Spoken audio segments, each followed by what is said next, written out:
So I'm back from my run. It's around 7:15 now. It was a pretty good run overall. So now I'm just going to show you guys some of the statistics you get in the Samsung Health app as well as the Apple Health app. I'm going to tell you right now, Samsung blows Apple out of the water here. But for those curious who are runners, because runners are very, I guess, opinionated when it comes to their shoes. So these are my shoes of choice. These are the Brooks Glycerins. I love these shoes.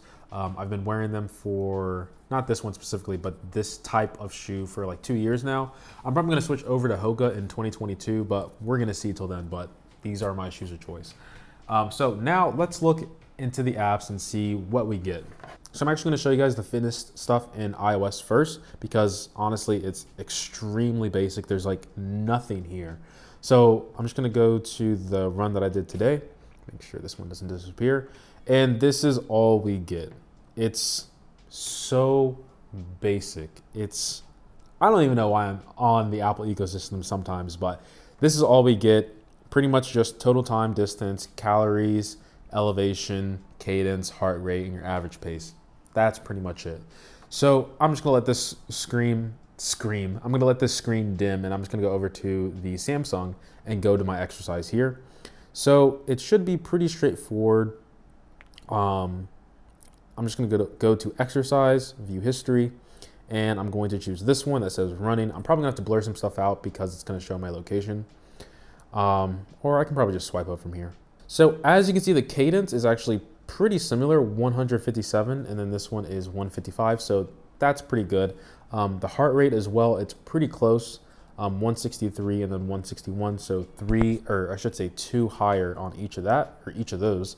Elevation, this one says 22 feet, this one's 51 feet. And then my pace is 9 minutes, 11 seconds per mile. And this one is 8 minutes and 28. That's kind of fast. I don't think I run that fast, but okay, anyway. So moving on, we have actual information about each and every category, which is what I love from the Samsung Health app. And for people who are curious, you can actually hit this eye up here, and it'll actually give you a little bit more information on what each one of these zones are. So that's something that I really love that Samsung does. Because there's a lot of information out there, and I know at least when you start trying to get into the workout routine, you might just be overwhelmed by all the information you find online. So now these are your splits, and you can change it for your pace or duration, which is something else that I really love. The advanced running metrics, I was looking into this a little bit. So my asymmetry, I'm just gonna go over this real quick because I don't really know what these all are. So this is just the difference in how much time each foot is on contact with the ground. So this, I got great on contact time.